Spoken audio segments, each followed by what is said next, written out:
Welcome, viewers, to Mattoon, a town that in 1944 found itself at the epicenter of an unsettling mystery. While the world's eyes were fixed on the global stage of war, the small town of Mattoon, Illinois, became the unwilling subject of a chilling experiment. As the citizens lay asleep, unaware and defenseless, the streets were silently patrolled by unmarked military vehicles, the heralds of a sinister operation about to unfold.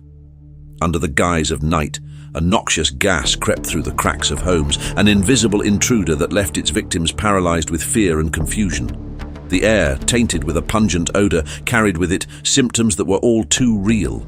Suffocating throats, blurring vision, and a creeping dread that something was terribly amiss. The truth, as some began to suspect, was far more nefarious. Mattoon had become the testing ground for a covert experiment, its citizens unwitting participants in a game of psychological and chemical warfare. The very people meant to protect them were now experimenting on them.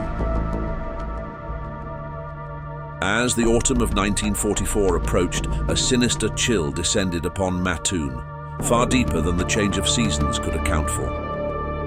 The first incident struck without warning, a family awoken in the dead of night by a suffocating gas seeping into their home. The father, a sturdy man unaccustomed to fear, was rendered helpless, unable to move or protect his loved ones. The mother, gripped by an unseen force, could only watch in horror as her children coughed and cried in the murky haze. Word of the attack spread like wildfire. Each night brought new reports, each more disturbing than the last. Families barricaded their doors, windows sealed tight against an enemy that moved like a ghost through the streets of Mattoon.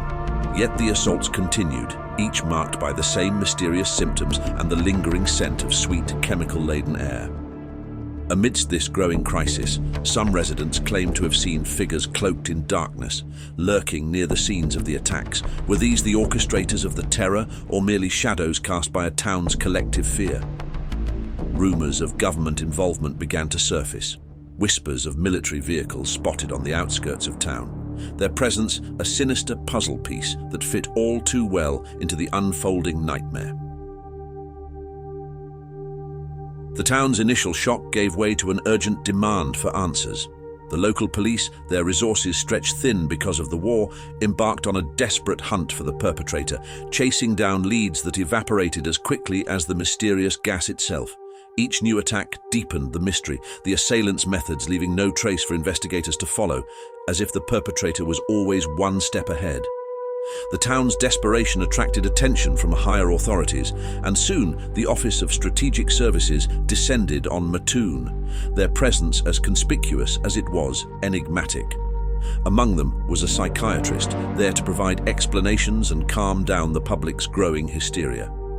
Yet his assertions that the incidents were products of mass delusion did little to calm the townspeople.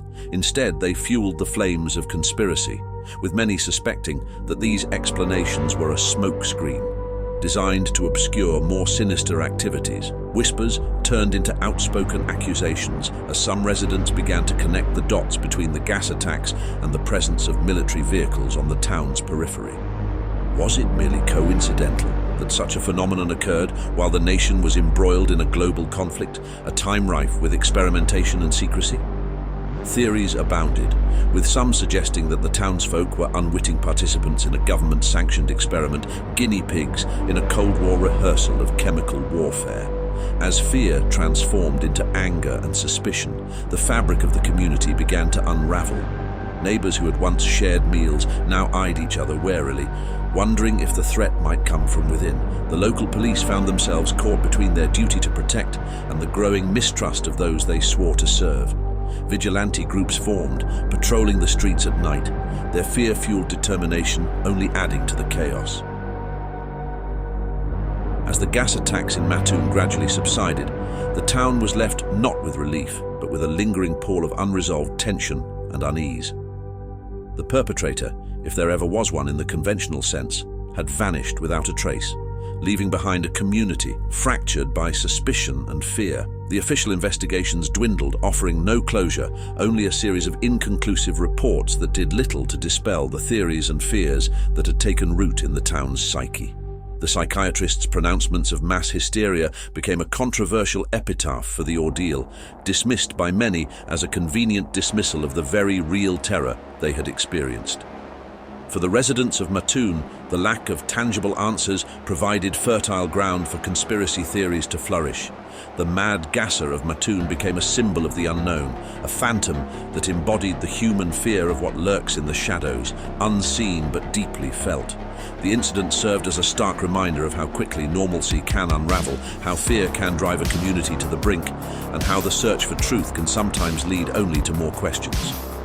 For those who look back on the events in Mattoon, the gas attacks remain a chilling mystery, a series of dark notes in the town's history that resonate with warnings and whispers of caution. The true nature of what happened in those fateful weeks might never be fully understood, leaving the Mad Gasser not just as a figure of past terror, but as a perpetual question mark, a mystery that continues to provoke curiosity, skepticism, and a deep, unsettling sense of dread. The story of the Mad Gasser is more than a historical footnote. It's a narrative imbued with uncertainty and intrigue, a saga that challenges us to question the nature of reality and the depths of our understanding. It compels us to look closer at the shadows, to scrutinize the unaccounted for, and to remain ever vigilant in the face of the inexplicable.